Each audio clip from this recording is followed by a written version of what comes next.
这个可能不便多说，但如果有机会促成的话，应该会是大家觉得很惊喜的啦。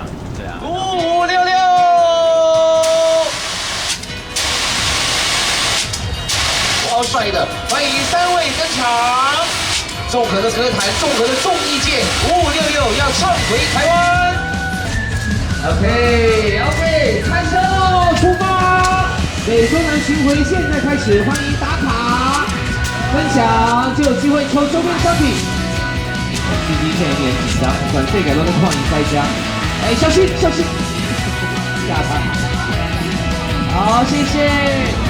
如果要再一起发专辑啊。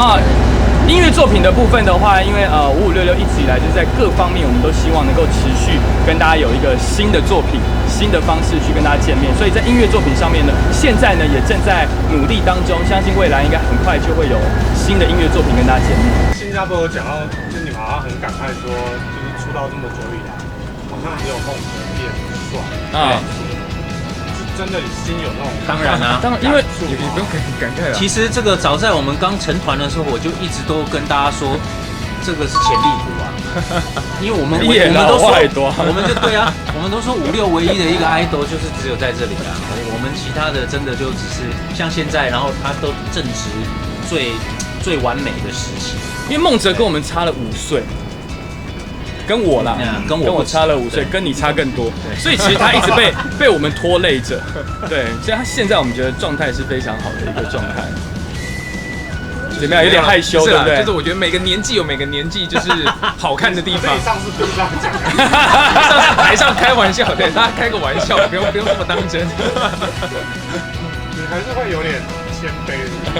没有，因为我一直都觉得就是每个年纪有每个年纪吸引人的地方，对，就是比如说小鲜肉有小鲜肉吸引人的地方，那成熟的男人有成熟迷人的地方，所以我并没有觉得说，比如说我现在好比年纪比较大了，我就像有些人，比如说拍戏的时候遇到有些人，他们说，喂，你会不会羡慕那些小鲜肉？我说其实我不会啊，因为我觉得每个角色跟每个人都有他吸引人的地方。